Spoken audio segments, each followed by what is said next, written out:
So today we ended up talking more about, first, the conservation of energy and the work-energy theorem. If you remember from last time, we ended up writing this situation down.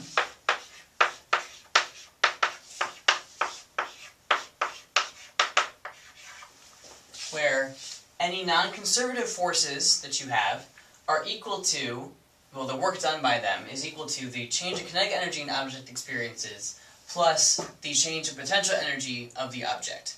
If we're only talking about potential energy from gravity, where gravity would be the only conservative force that's involved in the situation, because the more general equation is WNC plus W conserved is equal to delta KE. So any non-conservative work plus any conservative work is equal to the delta KE. And the conservative work is work done by conservative forces. The non-conservative work is work done by non-conservative forces such as friction, air resistance, drag from water, all of that stuff.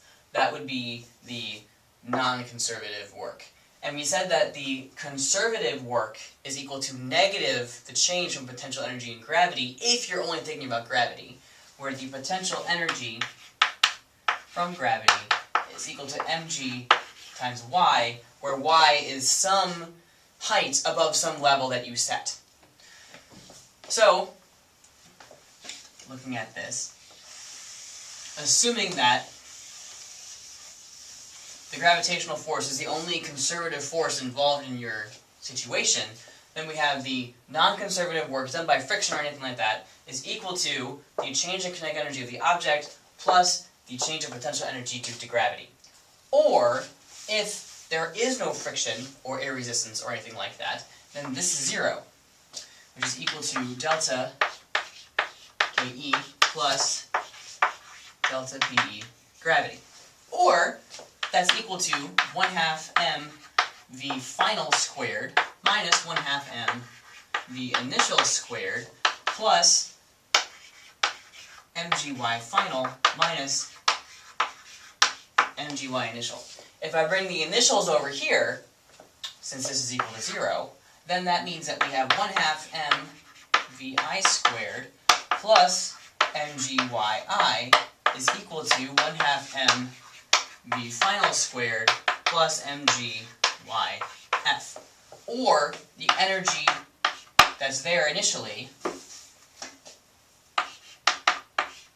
is equal to the final energy that is there at the end. Or we have conservation of mechanical energy if there is no friction or air resistance to take energy out of the system. So if there's nothing like that, then the total number for the potential energy plus the kinetic energy an object has beforehand is equal to the total amount of energy the object has in final kinetic energy and final potential energy. So, let's think about one quick example. If you are dropping something onto the floor, and looking at this, you know it's got a certain height above the floor from which you drop it, then if we set up the energy before is equal to the energy after, this is before,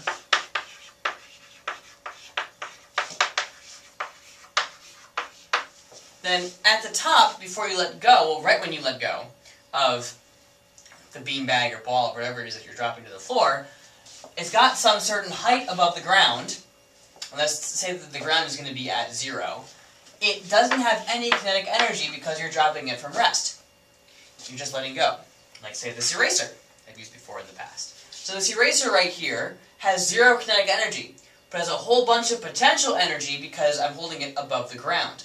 And again, the idea with the potential energy is that it is an energy an object has that can be used if the force holding it in place is removed. So the object will want to move because the force that was holding it up, me, has let go of it. So when it goes down and hits the ground, though, if we set the ground to be at 0, this potential energy at the ground is going to be 0. So what this equation tells us is mgyi is equal to 1/2 mvf squared, meaning that if I know how high above the ground this is, I know exactly what speed it's going to hit the ground with. And the mass does not matter. So if I rearrange this, then Vf is the square root of 2 times the acceleration due to gravity times the height above the ground. Now, I could be holding a ball, I wanted to roll it down a ramp. If the ramp is frictionless, the same idea applies, regardless of whether the ramp is inclined at 10 degrees or whether the ramp is inclined at, say, 60 degrees. Okay? If they're both the same height above the ground, then down here at the ground the speed is going to be the same, regardless of the incline of the ramp. Just because it goes from some height above the ground to the ground.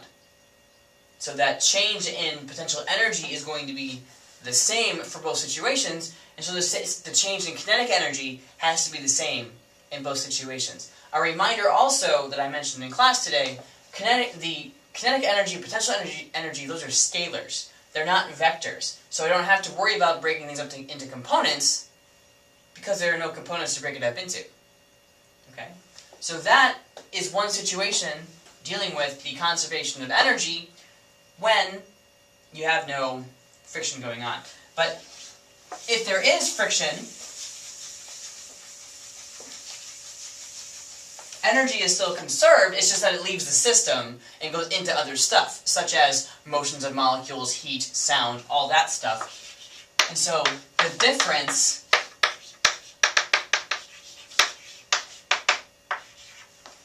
left over from the energy that's been lost from the system goes into that work right there. So this is a very true statement. If there is no friction, this is zero, which is a specialized case of this, and you have that the energy before is equal to the energy after only by analyzing the mechanical energy.